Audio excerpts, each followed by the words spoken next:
అమరావతి నిర్మాణంలో మరో కీలక ఘట్టం ఆవిష్కృతం కాబోతోంది. అమరావతికి ప్రధాన ప్రవేశ మార్గంగా నిర్మించిన సీడ్ యాక్సెస్ రోడ్డు రెండో దశతో పాటు ఉండవల్లి సమీపంలోని 2 భారీ స్టీల్ బ్రిడ్జ్లను సీఎం చంద్రబాబు ఇవాళ ప్రారంభించబోతున్నారు.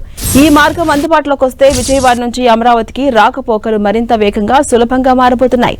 ప్రకాశం బ్యారేజీ మీదుగా విజయవాడ నుంచి అమరావతికి నేరుగా చేరుకునే అవకాశం కలుగుతుంది. ఇక అమరావతిలో ఉత్తరం నుంచి దక్షిణానికి వెళ్లే N1 నుంచి N17 రోడ్లన్నీ సీడ్ యాక్సెస్ రోడ్డుకు అనుసంధానం చేయబోతోంది ప్రభుత్వం. దొండపాడు నుంచి తాడేపల్లి వరకు NH16 కు సీడ్ యాక్సెస్ రోడ్డు అనుసంధానం కానుంది. ఈ రోడ్డు 21.77 కిలోమీటర్ల మొత్తం పొడవుంది. 3 దశల్లో ఈ రోడ్డును ఏపీ సర్కార్ నిర్మిస్తోంది. ఫేజ్ 1 లో దొండపాడు నుంచి వెంకటపాలెం మంతెన ఆశ్రమం వరకు 14.35 కిలోమీటర్ల వరకు ఈ రోడ్డు నిర్మించబోతోంది. ఫేజ్ 2 లో వెంకటపాలెం నుంచి ఉండవల్లి పాత జాతీయ రహదారి వరకు 3.92 కిలోమీటర్లకు ఈ రోడ్డును విస్తరించబోతోంది ఏపీ ప్రభుత్వం.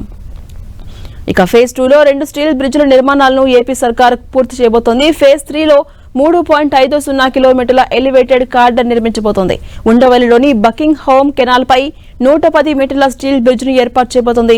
కొండవీటి వాగు గుంటూరు ఛానల్ పై 280 మీటర్ల స్టీల్ బ్రిడ్జ్ ను ఏపీ సర్కార్ నిర్మిస్తోంది. అమరావతి రహదారి అనుసంధానంలో సీడ్ యాక్సెస్ రోడ్డు కీలకంగా మారబోతుంది.